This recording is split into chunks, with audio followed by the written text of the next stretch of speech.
Assalamualaikum warahmatullahi wabarakatuh. Hai teman-teman, apa kabarnya hari ini? Insya Allah selalu dalam keadaan sehat walafiat dan ada dalam lindungan Allah Subhanahu wa Ta'ala. Amin ya Rabbal 'Alamin. Alhamdulillah ya teman-teman, gak terasa menghitung harinya kita sudah hari ke-11 ya di bulan suci Ramadan ini. Mudah-mudahan semua amal ibadah kita diterima oleh Allah Subhanahu wa Ta'ala. Amin ya Rabbal 'Alamin.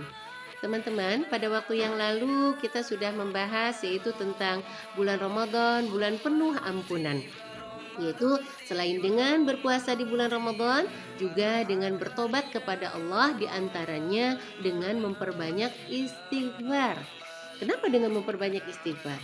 Karena istighfar itu sangat dahsyat sekali padilahnya. Hikmahnya banyak sekali istighfar itu.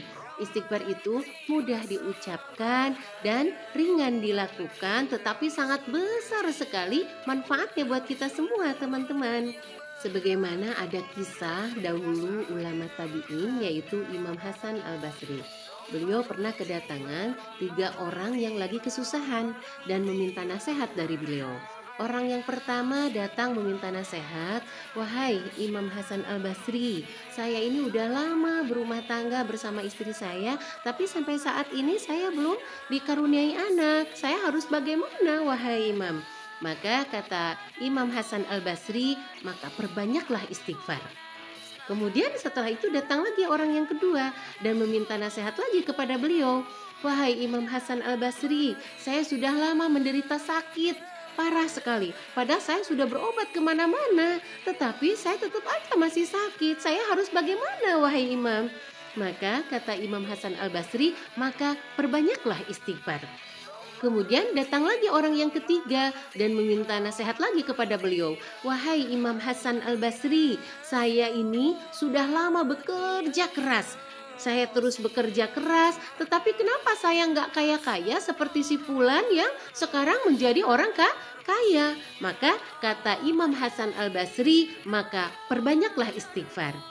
Setelah ketiga orang itu pulang, kemudian istrinya bertanya kepada Imam Hasan al-Basri, "Kenapa ketiganya padahal permasalahannya berbeda, tapi ketiga-ketiganya disuruh beristighfar?" Gitu kan?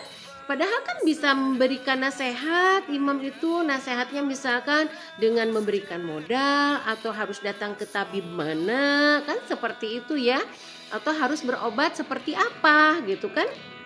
Maka kata Hasan al-Basri, "Saya semuanya menyarankan untuk beristighfar karena semua itu terhalang oleh dosa-dosa mereka." Maka istighfar itu adalah salah satu jalannya. Istighfar itu hikmahnya sangat hebat sekali, sangat besar sekali. Sebagaimana firman Allah Subhanahu wa Ta'ala dalam Al-Qur'an surat Nuh ayat 10 sampai 12. A'udzubillahi minasyaitonirrajim. Bismillahirrahmanirrahim. Faqultu astaghfiru rabbakum innahu kana ghaffara yursilis samaa 'alaikum midrara wa yumdidkum bi amwali wa banina wa yaj'al lakum jannati wa yaj'al lakum anhara. Shadaqallahul azim. Yang artinya, "Faqultu astaghfiru rabbakum innahu kana ghaffara." Maka aku berkata, hendaklah memohon ampunan kepada Tuhanmu, innahu kana ghafara, sesungguhnya Dia Maha Pengampun. Jadi di sana kita diperbanyak untuk beristighfar, memohon ampunan kepada Allah. Makanya faqultu astaghfiru. Jadi kita disuruh beristighfar, memohon ampunan kepada Allah, bertobat kepada Allah dari dosa-dosa yang sudah kita lakukan gitu ya.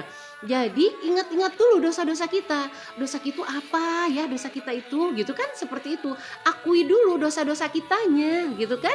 Maka kita memohon ampunan kepada Allah. Yang kadang kita ya teman-teman ya suka nggak ngakui dosa-dosa kita ya. Misalkan kita dikasih musibah nih sama Allah, kita suka berkata bagaimana? "Ya Allah, kenapa ini sangat berat sekali ujiannya, apa dosa saya ya Allah?" Kita suka begitu ya. Padahal dosa kita kan banyak ya teman-teman ya. Jadi yuk kita ingat-ingat dulu dosa kita itu apa gitu kan.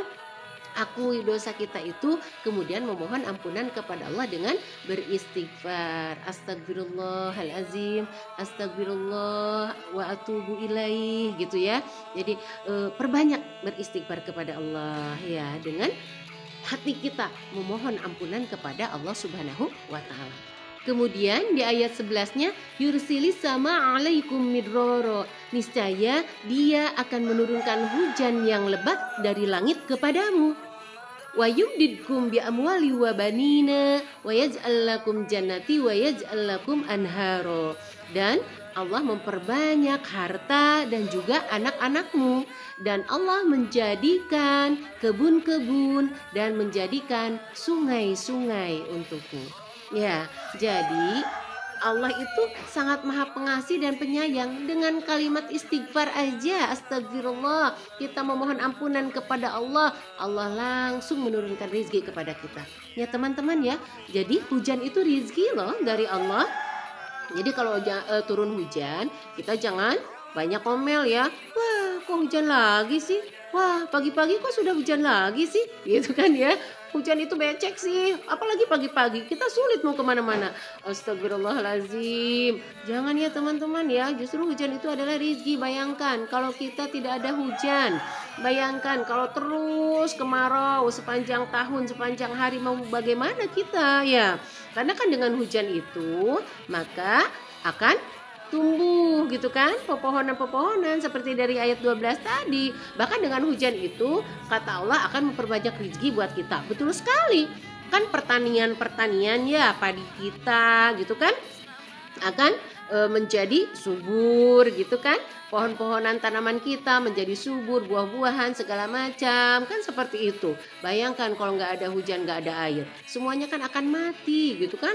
Walaupun katanya palawija kemarau juga nggak apa-apa, tapi kan kalau lama-lama banget nggak ada hujannya kan nggak begitu juga ya. Jadi hujan itu berkah, nggak bisa diganti oleh apapun kalau air itu ya teman-teman ya. Gitu kan kata Allah juga, kalau nggak ada hujan itu bisa menjadi negeri yang mati. Bayangin nggak ada hujan, semua pepohonan mati, kita pun mungkin mati. Karena kan kita juga perlu minum, kita juga perlu untuk kesehatan mandi, betul nggak? Gitu kan, makanya kemudian Allah juga dengan hujan itu kan dengan memperbanyak istighfar memberikan hujan, kemudian memperbanyak harta dan juga memperbanyak anak-anak gitu kan. Bayangin juga kalau kita nggak ada hujan ya, itu kita kan perlu cairan juga ya untuk kita mengandung anak-anak kita gitu kan. Makanya dengan istighfar Allah memperbanyak anak-anak buat kamu. Juga Allah menjadikan kebun-kebun gitu ya, kebun-kebun yang subur gitu kan dengan air hujan itu, dan juga menjadikan sungai-sungai ya. Makanya kita harus menjaga itu, sungai-sungai itu adalah rezeki dari Allah Subhanahu wa Ta'ala yang harus kita jaga. Itu subur-subur, sungai-sungai nggak pernah kering. Itu karena apa? Yaitu tadi, itu karena berkahnya dari Allah, berkahnya kita banyak beristighfar, hikmahnya kita memohon ampunan kepada Allah, seperti itu ya. Jadi ingat teman-teman ya, sekarang musim hujan ya, jangan buang sampah sembarangan ke sungai ya. Sungai itu harus dijaga loh ya, seperti itu. Karena kita tidak akan bisa hidup kalau tidak ada air. Kalau mati lampu, ada kita gantinya ya, seperti itu kan. Dulu juga kalau nggak ada api gitu kan, bisa kan oleh batu gitu-gitu kan, nyala lama-lama panas kan. Tapi kalau air, kalau nggak ada hujan, mau diganti sama apa kita gitu kan ya teman-teman sekalian ya. Jadi yuk kita perbanyak istighfar ya di bulan suci Ramadan ini gitu kan. Biasanya kan kita dihitung zikirnya ya sudah sholat 33 kali ya gitu kan, nggak apa-apa lebih juga kok, perbanyaklah istighfar gitu kan ya, seperti itu gitu. Mau 33 kali, mau 100 kali kan kata Rasulullah, seperti itu ya. Apalagi sebagaimana firman Allah Subhanahu wa Ta'ala dalam Al-Quran surat Az-Zariyat ayat 18, wabil ashari hum yastaghfirun, dan pada akhir malam mereka memohon ampunan kepada Allah. Jadi teman-teman, apalagi di waktu malam, di sepertiga malam, atau di akhir malam ya gitu.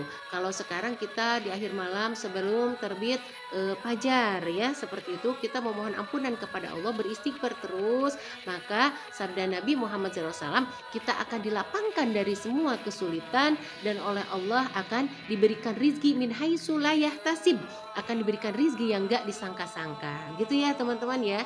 Jadi Kalau kita bangun sepertiga malam, tengah malam, atau di akhir malam, kita kemudian sholat hajat, sholat tahajud. Nah, sebelum terbit fajar, di sana kita perbanyak istighfar kepada Allah, memohon ampunan kepada Allah. Karena itu selain janji Allah, juga sabda Nabi Muhammad Sallallahu Alaihi Wasallam. Begitu ya teman-teman ya, begitu dahsyatnya istighfar itu ya. Jadi kan ringan sama kita diucapin gitu ya, mudah sama kita dilakukannya, tetapi sangat dahsyat pahalanya.